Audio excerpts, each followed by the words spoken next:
नमस्कार। मोदी राज में अर्थव्यवस्था को जांचने परखने की इस श्रृंखला में आपका स्वागत है। मैं हूं मुकेश कुमार। आज इस श्रृंखला की 6वीं कड़ी है और हम इसमें जायजा लेंगे महंगाई का, मुद्रास्फीति की दर का। दोस्तों, जब से मोदी सरकार आई है तब से वो ये प्रचारित करती रही है, ढिंढोरा पीटती रही है कि उसने महंगाई को नियंत्रित करके रखा हुआ है, महंगाई बढ़ने नहीं दी है। लेकिन हम सब जानते हैं कि महंगाई को नियंत्रित करने में सरकार की भूमिका उतनी नहीं थी जितनी कि मार्केट में सप्लाई और डिमांड का खेल जिम्मेदार था, क्योंकि लोगों के पास खरीदने की शक्ति कम हो गई। एक के बाद एक ऐसे फैसले लिए सरकार ने, नोटबंदी, जीएसटी और फिर तमाम तरह के, जिसकी वजह से लोगों की क्रय शक्ति कमजोर होती गई और डिमांड भी कम हो गई। तो उसकी वजह से इन्फ्लेशन कंट्रोल में रही। लेकिन हम पिछले, जब से कोरोना की मार शुरू हुई है तब से हम देख रहे हैं कि धीरे धीरे ये बढ़ रही है और जनवरी से ये लगातार बढ़ती रही है। और सीपीआई आधारित मुद्रास्फीति की दर अब 5.72 तक पहुंच चुकी है। हम सब जानते हैं कि पेट्रोल, डीजल, कुकिंग गैस के दाम लगातार बढ़ रहे हैं। सरकार ने कभी हस्तक्षेप नहीं किया, कभी रोकने की कोशिश नहीं की। एक एक महीने में 10-10, 12 बार दाम बढ़ाए गए हैं और वो 100 के पार पहुंच गए हैं। रसोई गैस लगभग दोगुनी हो चुकी है मोदी राज में। खाने के तेल, दालें, ये सब महंगे हो चुके हैं। तो सवाल उठता है कि महंगाई की मार कितनी ज्यादा पड़ रही है। ये जो महंगाई डायन है, या सरकार डायन है जो महंगाई को रोकने की कोशिश नहीं कर रही है, और या उसके हाथ में नहीं है, या जो कोशिश कर रही है वो क्या है। आज हम इस पर चर्चा करेंगे। हमारे साथ जाने माने अर्थशास्त्री प्रोफेसर अरुण कुमार हैं, जो इस श्रृंखला में लगातार बने हुए हैं। आपका स्वागत है अरुण कुमार जी। तो सबसे पहले तो ये है कि ये जो ट्रेंड हाल के दिनों में दिखा है, हालांकि हमारे पास जो आंकड़े हैं वो मार्च अप्रैल तक के हैं, जबकि कोरोना की ये दूसरी लहर की मार पड़ी है वो उसके बाद आई है और अब उसका असर ज्यादा दिखेगा। तो अभी तक के जो आंकड़े उपलब्ध हैं उनके आधार पर आप महंगाई को किस तरह से विश्लेषित करेंगे हमारे दर्शकों के लिए? देखिए, दाम बढ़ना, उसको हम बोलते हैं कि वो इन्फ्लेशन है, मुद्रास्फीति है। दाम तो बढ़ते ही रहते हैं, लेकिन किस दर पे बढ़ेंगे वो इन्फ्लेशन है। यानी कि अगर 2% बढ़ रहे हैं दाम या 5% बढ़ रहे हैं तो 5% मतलब 100 पे 5% का इफाजा हो गया। तो जब हम कहते हैं इन्फ्लेशन रेट कम हो गया तो हम कहेंगे कि वो 105 पहले था, अब वो 2% बढ़ेगा, 105 पे कम बढ़ेगा। तो इन्फ्लेशन रेट को कंट्रोल करने को ही सरकार कहती है कि हमने इन्फ्लेशन वो कंट्रोल कर लिया। लेकिन इसका मतलब ये नहीं कि दाम कम हो रहा है, दाम तो बढ़ ही रहा है। पहले वो 5% बढ़ रहा था, 2% बढ़ रहा है। तो जैसे कि एक बस है, आप बस में बैठे हैं, तो बस जब बस स्टैंड तक आते आते वो धीमी गति से चलेगी, लेकिन वो आगे बढ़ रही है। तो जो आम आदमी है उसकी तो परचेजिंग पावर उस रफ्तार से बढ़ नहीं रही है, खासकर जो असंगठित क्षेत्र का है। तो जब तक इन्फ्लेशन रहेगा तो उसकी जो असली में आमदनी, जिसको हम रियल इनकम बोलते हैं, वो कम होती जाती है। तो खासकर असंगठित क्षेत्र में उसको जिस रफ्तार से दाम बढ़ रहे हैं उस रफ्तार से उसकी आमदनी नहीं बढ़ती है। तो पहली तो ये बात है कि हमको प्राइस राइज है ना कितना है और इन्फ्लेशन रेट, ये इसमें हमें समझना पड़ेगा कि प्राइस बढ़ता रहता है जब तक इन्फ्लेशन पॉजिटिव है, तो वो मार पड़ती रहती है। दूसरी बात ये कि हम क्या कंज्यूम कर रहे हैं। समाज में, मतलब अर्थव्यवस्था में ढेरों चीजें होती हैं, सैकड़ों चीजें हैं, है ना। तो आप आटा दाल भी खरीद रहे हैं, आप बादाम भी खरीद रहे हैं, आप कार भी खरीद रहे हैं, आप पंखा भी खरीद रहे हैं, कपड़ा भी खरीद रहे हैं। तो कंजम्पशन बास्केट क्या है आपकी? तो जो कंजम्पशन बास्केट है वो निर्धारित करेगी आपके ऊपर कितनी मार पड़ रही है। अब जैसे कि गरीब आदमी है वो तो ज्यादातर खाना पीना ही करता है, तो अगर खाने पीने के दाम बढ़ रहे हैं तो उस पर बहुत मार पड़ेगी। लेकिन जो मिडिल क्लास का व्यक्ति है या जो अमीर है उसके तो कंजम्पशन बास्केट का हो सकता है 10% ही जो वो खाने पीने का हो, और जो अमीर है उसका तो शायद आधा % ही हो। तो उस पर जब मार नहीं पड़ेगी अगर खाने पीने के दाम बढ़ रहे हैं। तो इधर जो देखा गया है वो खाने पीने के दाम ही बढ़ रहे हैं, तो उसकी जो मार है वो हमारे असंगठित क्षेत्र वाले लोग, तो उनकी दोहरी मार हो गई। एक तरफ उनकी नौकरी चली गई, उनकी आमदनी कम हो गई, दूसरी तरफ ये जो खाने पीने की वस्तुएं हैं उनके दाम बढ़ गए, क्योंकि वहां पे एक जो लॉकडाउन से एक बाधा आ जाती है कि सामान गांव से निकल के शहर में नहीं आ पाता है। तो जो शहरी व्यक्ति है उसको वो चीज़ें महंगी मिलती हैं, सब्जी है, फल है, गेहूं है, ये सब महंगा हो जाता है। तो इसलिए ये अलग अलग तबके के लिए अलग अलग रेट ऑफ इन्फ्लेशन होता है। तो जो कंज्यूमर प्राइस इंडेक्स होता है वो होता है निर्धारित कि किस बास्केट पे क्या चीज़ें आप कंज्यूम कर रहे हैं, उस पर कितने दाम बढ़ रहे हैं। और खासकर जो एग्रीकल्चर लेबर है उसके लिए अलग होगा, इंडस्ट्रियल वर्कर के लिए अलग होगा, जो आपका वाइट कॉलर वर्कर है उसके लिए अलग होगा, क्योंकि हर एक कंजम्पशन बास्केट अलग है। तो अभी जो सबसे ज़्यादा मार है, दोहरी मार है, वो असंगठित क्षेत्र के ऊपर पड़ रही है। तो उनकी एक तरफ तो ये आमदनी घट गई, दूसरी तरफ उनके दाम बढ़ गए, तो उनको बहुत परेशानी है। जी, तो आपने कहा कि जब सप्लाई चेन एक तरफ से डिस्टर्ब होती है, जो कि लॉकडाउन पीरियड में हुई, तो आपूर्ति घटती है, डिमांड अपनी जगह पर है ही, तो दाम बढ़ते हैं। एक तो फैक्टर ये काम कर रहा है इसमें। और कौन-कौन से फैक्टर हैं? कहा जा रहा है कि ग्लोबल कमोडिटी मार्केट है, उसमें भी बढ़ रहा है। डब्ल्यूपीआई की बात हो रही, होलसेल प्राइस इंडेक्स की बात हो रही है, वो 11 साल में सबसे ज़्यादा हो गया है। 10% के ऊपर 10.5% तक पहुंच गया है।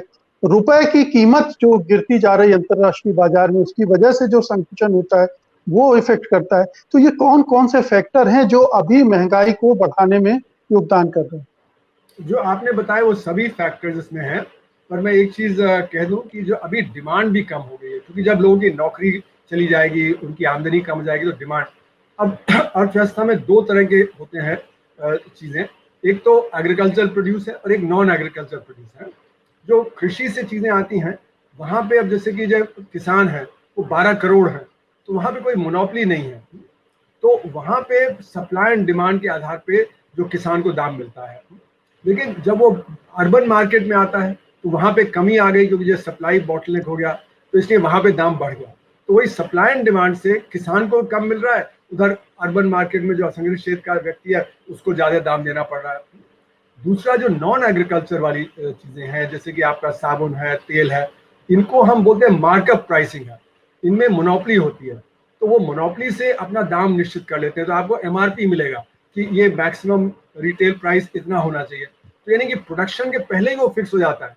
तो वहाँ पे सप्लाई डिमांड नहीं चलता है, वहाँ पे वो एमआरपी चलता है। अब उसमें भी क्योंकि ये सप्लाई बॉटलनेक हो गया, तो वहाँ पे भी दाम बढ़ गए। बहुत सारी जो एसेंशियल चीज़ों के, खासकर जो मेडिकल जो प्रोडक्ट्स हैं, ऑक्सीजन के दाम बढ़ गए, हेल्थ के दाम बढ़ गए, तो उससे खर्चा और ज़्यादा बढ़ गया। तो जो लिविंग स्टैंडर्ड है वो और घट गया। फिर जैसे आपने कहा कि इंटरनेशनल फैक्टर्स हैं, कि अभी हमारी अर्थव्यवस्था तो परेशानी में है क्योंकि हमारे यहाँ लॉकडाउन चल रहा है, लेकिन जो और उन्नत देश हैं, जो अमीर देश हैं, वहाँ पे खुल रहा है क्योंकि उन्होंने वैक्सीनेशन बहुत बड़ी तादाद पे कर लिया। उसके चलते हुए कमोडिटी प्राइसेस बढ़ रहे हैं, जैसे कि पेट्रोलियम गुड्स के प्राइसेस हैं, मेटल्स के प्राइसेस हैं, तो वो हमारे यहाँ फीड इन करके वो दाम बढ़ जाएंगे। तो जो नॉन एग्रीकल्चर चीज़ हैं उनके दाम बढ़ जाएंगे। अभी आपने देखा कि फर्टिलाइजर के भी दाम बढ़ गए, क्योंकि फर्टिलाइजर भी इम्पोर्टेड पेट्रोलियम गुड्स के साथ लिंक्ड है, और वहाँ पे क्योंकि पेट्रोलियम गुड्स के दाम बढ़ गए तो फिर सरकार को सब्सिडी बढ़ानी पड़ी। तो दाम कम रखने के लिए सब्सिडी बढ़ानी पड़ती है, खासकर एसेंशियल आइटम्स के लिए। और लेकिन जैसे कि पेट्रोलियम गुड्स हैं, डीजल है, पेट्रोल है, उसके दाम तो सरकार ने बहुत बढ़ा दिए क्योंकि उन्होंने टैक्स उस पर बढ़ा दिया। तो जो दाम निर्धारित होते हैं उनमें टैक्स का भी असर पड़ता है, जो इनपुट कॉस्ट है उसका भी असर पड़ता है, जो सप्लाई चेन डिस्ट्रप्शन है उसका भी है, ग्लोबल प्राइसेस हैं, ये सारी चीज़ें मिलके ये असर करते हैं हमारे रेट ऑफ इन्फ्लेशन को। जी, तो ये जो पेट्रोलियम पदार्थों के दाम बढ़ाए गए हैं, उसकी वजह से भी चीज़ें महँगी होती हैं, जी क्योंकि हाँ, ढुलाई की कीमत बढ़ जाती है, सप्लाई में दबाव बढ़ जाता है। जी हाँ, बिल्कुल सही कहा। तो जिनको हम कहते हैं बेसिक गुड्स, तो पेट्रोलियम प्रोडक्ट्स जो होते हैं वो एक बेसिक गुड्स हैं, वो हर एक चीज़ में प्रोडक्शन में जाते हैं। जैसे कि डीजल है तो आपके ट्रांसपोर्ट में भी जाएगा, आपका पंप है जो कृषि में चलता है उसमें भी जाएगा। तो वो जगह जगह जो भी चीज़ ट्रांसपोर्ट होगी, जो भी उत्पादन आपका कृषि में होगा, सबके दाम बढ़ जाएंगे। तो जब बेसिक गुड्स के प्राइसेस बढ़ते हैं तो सारे प्राइसेस बढ़ जाते हैं। अच्छा, ये भी होता है कि जैसे कि टैक्सेशन है ना, टैक्सेशन आपने जैसे जीएसटी है वो एसेंशियल आइटम्स पे नहीं रखा है, कि आपने गेहूं पे नहीं रखा, चावल पे नहीं रखा, लेकिन उसकी भी ढुलाई होगी। तो जो जब ढुलाई का दाम बढ़ जाएगा तो उसका भी दाम बढ़ जाएगा। तो जो इनडायरेक्ट टैक्स होता है वो बड़ा ही विचित्र होता है, वो आप लगाते हैं कहीं पे और उसका असर दिखता है कहीं और। तो यानी कि जो चीज़ों पे जीरो टैक्स भी होता है उन पे भी असर पड़ता है। तो जब आप इनडायरेक्ट टैक्स बढ़ा देंगे, और हमारे अर्थव्यवस्था में इनडायरेक्ट टैक्स का हिस्सा डायरेक्ट टैक्स से ज़्यादा है, तो यानी कि इनडायरेक्ट टैक्स तो सभी को देना पड़ता है, गरीब को भी देना पड़ता है, जिसको डायरेक्ट टैक्स नहीं देना है उसको भी देना है। जैसे कि हमारे यहाँ डायरेक्ट टैक्स है, उसमें ज्यादा से ज्यादा 3% लोग डायरेक्ट टैक्स देते हैं, 97% लोग डायरेक्ट टैक्स के घेरे में नहीं आते, लेकिन 100% लोग इनडायरेक्ट टैक्स के घेरे में आते हैं। तो उन पे जब इन्फ्लेशन होता है तो उन पे असर पड़ जाता है। जब आपने इनडायरेक्ट टैक्स बढ़ाया, आपने साबुन पे लगा दिया, आपने टूथपेस्ट पे लगा दिया, तो सब दाम बढ़ने लगते हैं। तो इसलिए मेरा मानना है कि ये जो इसमें जो टैक्सेशन है, खासकर जो एसेंशियल आइटम्स हैं, जो बेसिक गुड्स हैं, जैसे पेट्रोलियम का आपने जिक्र किया, तो उससे दाम जरूर बढ़ जाते हैं। जी। अरुण कुमार जी, एक तो ये है कि सप्लाई को सुनिश्चित करना भी सरकार की एक जिम्मेदारी होती है ताकि रेट ना बढ़े। जैसे अगर खाने के तेल की किल्लत हो रही है तो आयात करना, या ज्यादा हो गया है कुछ चीजें तो उनको निर्यात करके भी प्राइस कंट्रोल किया जाता है। तो ये जो मैकेनिज्म है, इसका क्या सरकार इस्तेमाल नहीं कर रही है या गलत ढंग से इसका इस्तेमाल कर रही है, जिसकी वजह से महंगाई बढ़ती जा रही है? देखिए, जैसे कि मैन्युफैक्चर्ड प्रोडक्ट है, वहाँ तो ये है कि जो हमारे यहाँ बड़े बड़े जो घराने हैं, जो बिजनेसमैन हैं, वो कंट्रोल करते हैं कि वो मतलब किस तरह से कहाँ कितना सेल होगा। जो चीज़ें कृषि से आती हैं, जैसे कि खाने पीने की वस्तुएं हैं, हाँ, गन्ना है ना, इन सब में एक वो प्राइसिंग मैकेनिज्म लगा हुआ है, जो सरकार जो प्राइस फिक्स करती है कि इतने प्राइस से बिकेगा। अब वहाँ पे वो प्राइस कितना मिलेगा किसान को, कितने पे वो बाजार में बिकेगा, वहाँ पे सरकार का बहुत बड़ा रोल है कि वहाँ पे स्पेकुलेशन ना हो। तो ये होता क्या है कि हमारे यहाँ काले धन की अर्थव्यवस्था इतनी है कि वहाँ से लिक्विडिटी आ जाती है। जिस चीज़ में शॉर्टेज होगी वहाँ वो लिक्विडिटी आ जाएगी और वो फिर चीज़ का जो ट्रेडर दबा देगा, और जब दबा देगा तो उसका दाम बढ़ जाएगा। जैसे कि आपने देखा कि जब प्याज है, प्याज में अगर 20% की कमी हो जाती है तो उसका दाम 400% बढ़ जाता है। मतलब बढ़ना चाहिए 50, 60, 70%, लेकिन 400% क्योंकि लोग दबा देते हैं उसको, उसका जो सेल मतलब शॉर्टेज क्रिएट कर देते हैं। तो ये जो है यहाँ पे सरकार का रोल, जमाखोरी के जरिए, तो वहाँ पे सरकार का बहुत अहम रोल है क्योंकि वही सबसे ज्यादा गरीब आदमी को असर करता है। तो हमको ये देखना है कि सरकार किस प्रकार से नियंत्रण कर सकती है। अब जो नया बिल आया है उसमें तो एसेंशियल कमोडिटीज एक्ट वगैरह को भी चेंज किया जा रहा है कि अब वो जो स्टॉक होल्डिंग है उस पर लिमिट नहीं होगी। पहले तो स्टॉक होल्डिंग पे लिमिट होती थी, पर नए बिल में अब स्टॉक होल्डिंग पे लिमिट नहीं होगी तो वो और ज्यादा स्पेकुलेशन क्रिएट करेगा। और उसमें जो ट्रिगर मैकेनिज्म है वो भी बड़ा बेढब है कि 50% या 100% दाम बढ़ जाए तब वो ट्रिगर मैकेनिज्म आएगा। और जो बेसिक प्राइस है उस पर 50% या 100% का मतलब है कि दाम बहुत ज्यादा बढ़ जाएगा।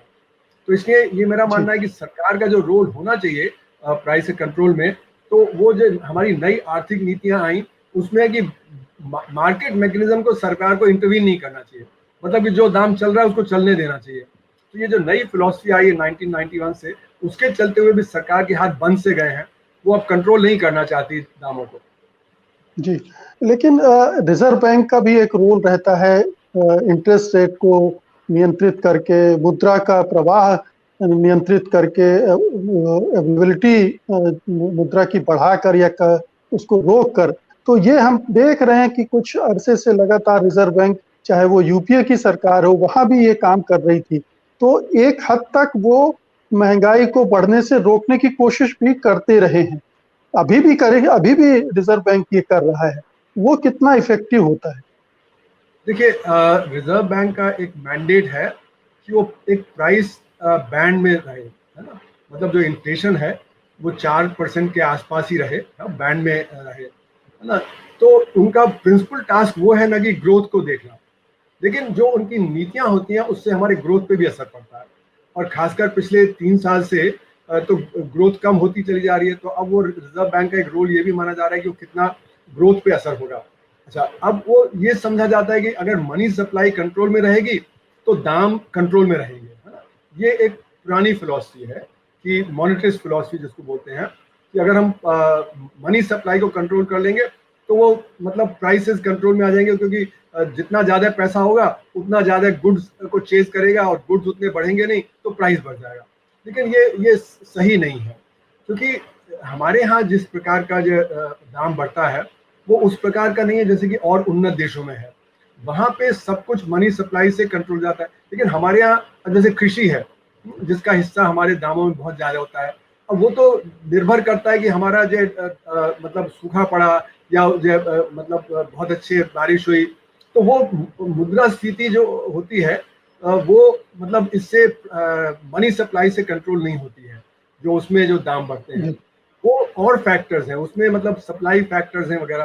तो इसीलिए जो नॉन एग्रीकल्चर गुड्स है, जो नॉन मतलब कोर सेक्टर है, वहां पे जो है वो जो मनी सप्लाई से नहीं कंट्रोल होगा, तो इसलिए आरबीआई का रोल उसमें ज्यादा होता नहीं है। इसलिए आरबीआई अपनी नीतियां बदलता रहता है, कभी वो जो कैश रिजर्व रेशियो चेंज कर देगा जिससे कि ज्यादा मनी पैसा उपलब्ध हो जाए या कम पैसा उपलब्ध हो जाए। लेकिन पैसे का भी रोल हमको समझना पड़ेगा। पैसे का रोल ये होता है कि कितना पैसा करेंसी जो इन सर्कुलेशन है कितना आरबीआई ने रिलीज किया हुआ है, लेकिन उसके साथ साथ एक वेलोसिटी ऑफ सर्कुलेशन होता है, वो रुपए का नोट कितनी बार घूम रहा है। आपने जैसे रुपया दुकानदार को दिया, आपने सामान खरीदा, उसने अपने वर्कर को दिया, वर्कर ने कुछ और सामान खरीदा, तो एक ही रुपए का नोट घूमता रहता है। तो जब इन्फ्लेशन तेज होता है तो ज्यादा तेजी से घूमेगा, जब इन्फ्लेशन कम होगा, जब अर्थव्यवस्था में कुछ जैसे आजकल लोग कैश इन हैंड ज्यादा रख रहे हैं तो कम सर्कुलेट करेगा। तो जो मनी सप्लाई है वो ज्यादा बढ़ेगी जब ज्यादा सर्कुलेशन होगा, और मनी सप्लाई कम बढ़ेगी जब वो सर्कुलेशन कम हो जाएगा। तो सिर्फ ये नहीं कि कितना करेंसी इन सर्कुलेशन आरबीआई ने रिलीज किया है, वो अपने आप में इतना नहीं, जितना कि कितना वेलोसिटी ऑफ सर्कुलेशन है, कितना घूम रहा है पैसा। अगर वो ज्यादा घूम रहा है तो ज्यादा तेजी से ट्रांजैक्शन होंगे और उसमें इन्फ्लेशन का चांस ज्यादा है। तो इसलिए ये बहुत ही कॉम्प्लिकेटेड फैक्टर है, और ये इंडिया की सिचुएशन में आरबीआई के कंट्रोल में पूरा नहीं है। जी ये जो इन्फ्लेशन रेट हम देख रहे हैं ये कितना वास्तविक है? कई बार ये कहा जाता है कि ये तो असल में तो इससे कहीं ज्यादा महंगाई बढ़ रही है। आपने शुरू में एक्सप्लेन किया है कि हम लोग सोचते हैं कि ये 5% के दर से बढ़ रही, लेकिन वो लगातार महंगाई बढ़ती जाती है, उसके ऊपर बढ़ती है, जिससे और महंगाई हमें दिखती है। लेकिन ये जो आंकड़े हैं ये कितने विश्वसनीय हैं महंगाई को जांचने के लिए?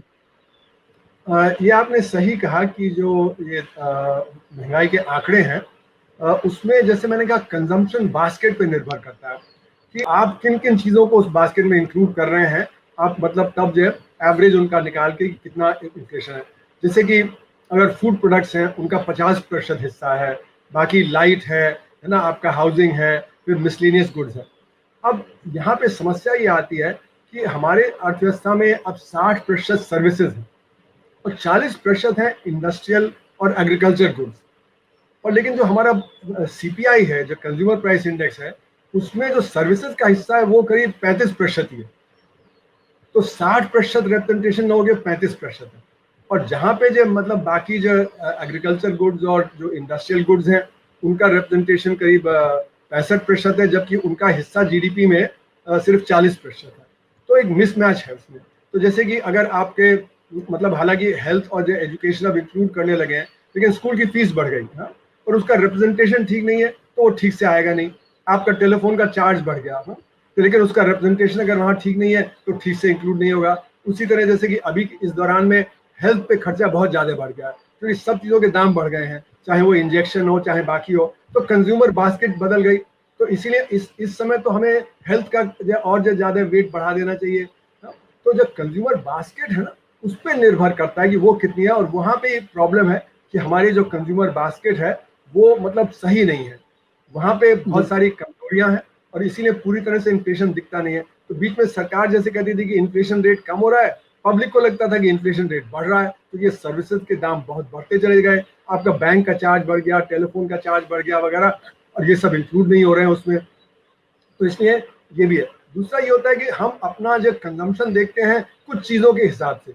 हम ये देखते हैं कि हम पहले बादाम खाते थे, बादाम नहीं खा रहे, या गरीब आदमी कहता है कि पहले मैं सब्जी खा सकता था अब सब्जी नहीं खा पा रहा हूँ, लेकिन उसका खर्चा जो टेलीफोन पे बढ़ गया है, उसका खर्चा मोबाइल पे बढ़ गया है ना। अगर आप वो सब निकाल दें तो वो जो बादाम भी खा सकता है, वो बाकी भी चीज़ कर सकता है। तो जो परसेप्शन होता है जो आम आदमी का, वो होता है कुछ चीज़ों के आधार पर, खाने पीने की चीज़ों। वही हम ये नहीं देखते कि कपड़े सस्ते हो गए या टेलीफोन जो हम ज़्यादा इस्तेमाल कर रहे हैं उस पर हमारा खर्चा बढ़ गया है। तो जो कंजम्पशन बास्केट है वो अपने आप में बड़ी कॉम्प्लिकेटेड होती है। तो सरकार तो कंजम्पशन बास्केट के हिसाब से जो इन्फ्लेशन रेट दिखाएगी और आम आदमी देखेगा दो चार चीज़ों के जिनके दाम ज़्यादा बढ़ गए उनके आधार पर करेगी। तो ये एक परेशानी रहती है कि इसको इन्फ्लेशन को समझा कैसे जाए। लोग कहते हैं कि पहले तो हम इतना खा पी लेते थे, अब वो हम नहीं खा पा रहे, लेकिन इतने ज्यादा और हम काम कर रहे हैं, मतलब वेकेशन पे जा रहे हैं, छुट्टियां कर रहे हैं, टेलीफोन का, मोबाइल का हम सारा टाइम जो है वो पे कर रहे हैं अपने जो क्या टेलीविजन में जो आते हैं ना, स्ट्रीमिंग वगैरह होता है, कोई अमेजोन लिया, कोई ये लिया, तो अगर वो सब कट कर दें तो हम खाना पीना ज्यादा कर सकते हैं।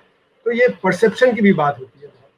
जी, एक आखिरी सवाल है। अभी आपने कहा कि 4% के आसपास अगर इन्फ्लेशन रहती है, तो माना जा सकता है कि बहुत ज़्यादा बोझ लोगों पर नहीं पड़ रहा है, लेकिन अब 6% के आसपास पहुंच गया है। आपको क्या लग रहा है आने वाले दिनों में ये और बढ़ेगी या नियंत्रित होगी, या ये कोरोना का समय है, ये जैसे ही लॉकडाउन वगैरह धीरे-धीरे खुल ही रहा है, इसके बाद फिर प्राइसेस नीचे आने शुरू होंगे? अभी बिल्कुल अनिश्चितता की स्थिति है, अभी हम ज़्यादा कुछ कह नहीं सकते। अगर थर्ड वेव आती है तो फिर अगर लॉकडाउन हुआ तो फिर ज़्यादा डिस्टर्बेंस हो जाएगा। तो अभी इस पे ये नहीं कहा जा सकता कि अभी क्या होने वाला है। दूसरा ये कि जब प्रोडक्शन पे, सप्लाईज पे असर तो पड़ा ही है, और विदेशों से जो हमारा जो सामान आता है तो उस पर असर पड़ा है, और वो अभी कम नहीं होने वाला। तो इसलिए मेरा मानना है कि अभी हम ज़्यादा इस पे नहीं कह सकते हैं, लेकिन हम ये जरूर कह सकते हैं कि आम आदमी पे इसका असर पड़ेगा, क्योंकि आम आदमी की नौकरी चली गई, उसकी आमदनी कम हो गई और दाम बढ़ रहे हैं। तो नॉर्मली अगर देखिए जिस जिस रफ्तार से दाम बढ़ रहे हैं, अगर इंडेक्सेशन हो जाए तो फिर कोई समस्या नहीं, क्योंकि जिस रफ्तार से आपके दाम बढ़ रहे हैं उसी रफ्तार से आपकी आमदनी बढ़ती रहे तो आप जो है रियल टर्म में वहीं के वहीं हैं। तो हमारे यहाँ इंडेक्सेशन उतना नहीं है, खासकर जो असंगठित क्षेत्र है। तो 94% जो है वो असंगठित क्षेत्र में है, वहाँ इंडेक्सेशन नहीं है। जो 6% हमारा जो ऑर्गेनाइज सेक्टर में, वहाँ पे जरूर डियरनेस अलाउंस और इंडेक्सेशन होता है।